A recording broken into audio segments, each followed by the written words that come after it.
Hello बच्चों, चलिए इस प्रश्न को देखते हैं। बिंदु बी पर विद्युत क्षेत्र की तीव्रता होगी। विकल्प ए दिया गया है सिग्मा बटे 2 एप्सिलॉन नोट।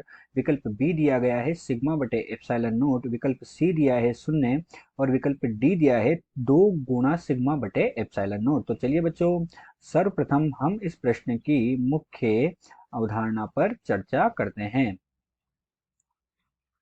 बच्चों, जो ये हमें चित्र दिया गया है, इस चित्र में हमें बिंदु ए, बिंदु बी और बिंदु सी प्रदर्शित है तथा धनात्मक सिग्मा व ऋणात्मक सिग्मा उनके हमारे पास पृष्ठ आवेश घनत्व है। तो बच्चों, अब इस मुख्य उदाहरण में हम क्या देखते हैं कि हम जानते हैं कि अनंत लंबाई की जो चालक परत होती है उसके कारण विद्युत क्षेत्र की तीव्रता जो होती है वो हमारे पास ई से प्रदर्शित की जाती है तथा उसका मान कितना होता है बच्चों? ई बराबर सिग्मा बटे 2 एप्सिलॉन नोट के बराबर होती है। अनंत लंबाई की चालक परत के कारण विद्युत क्षेत्र की तीव्रता ई बराबर सिग्मा बटे 2 एप्सिलॉन नोट होती है, जहां सिग्मा हमारे पास क्या होता है बच्चों? पृष्ठीय आवेश घनत्व होता है। सिग्मा हमारे पास क्या है बच्चों?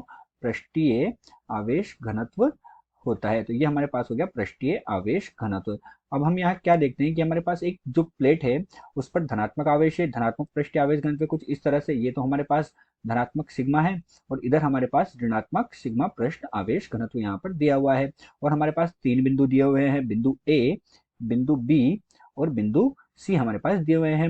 अब हम जानते हैं कि जो धनात्मक आवेश होता है उस धनात्मक आवेश के कारण जो विद्युत बल रेखाएं होती है, ये धनात्मक आवेश है कोई भी, इस धनात्मक आवेश के कारण विद्युत बल रेखाएं बाहर की ओर होती है कुछ इस तरह से। अर्थात विद्युत क्षेत्र जो होता है वो किधर होता है बच्चों? बाहर की ओर होता है। और ऋणात्मक आवेश जो होता है उस ऋणात्मक आवेश के कारण विद्युत बल रेखाएं उसमें प्रवेश करती हुई दिखाई देती है, कुछ इस तरह से उसमें प्रवेश करती हुई दिखाई दे रही है। तो ये हमारे पास क्या हो गया?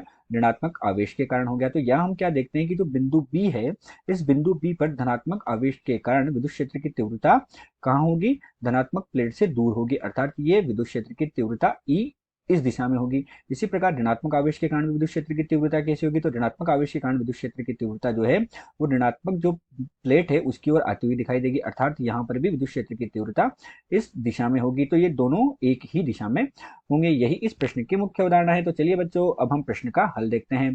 प्रश्न के हल में हम क्या देखते हैं कि बिंदु बी जो है उस पर हमें विद्युत क्षेत्र की तीव्रता निकालनी है। तो हम लिखते हैं बिंदु बी पर। अब हमने देखा कि बिंदु बी पर विद्युत क्षेत्र की तीव्रता जो है वो एक ही दिशा में है, अर्थात ई जो है वो कितना हो जाएगा हमारे पास?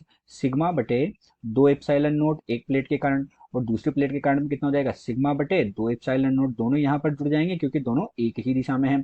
अतः विद्युत क्षेत्र की जो तीव्रता है वो हमें कितनी प्राप्त होगी? सिग्मा बटे एप्सिलॉन नोट के बराबर प्राप्त होगी। तो दिया गया जो प्रश्न है, इस दिए गए प्रश्न में विद्युत क्षेत्र की तीव्रता सिग्मा बटे एप्सिलॉन नोट के बराबर प्राप्त हुई। अतः दिए गए प्रश्न में विकल्प बी सिग्मा बटे एप्सिलॉन नोट सही है। आशा करते हैं आपको प्रश्न समझ आया होगा। धन्यवाद।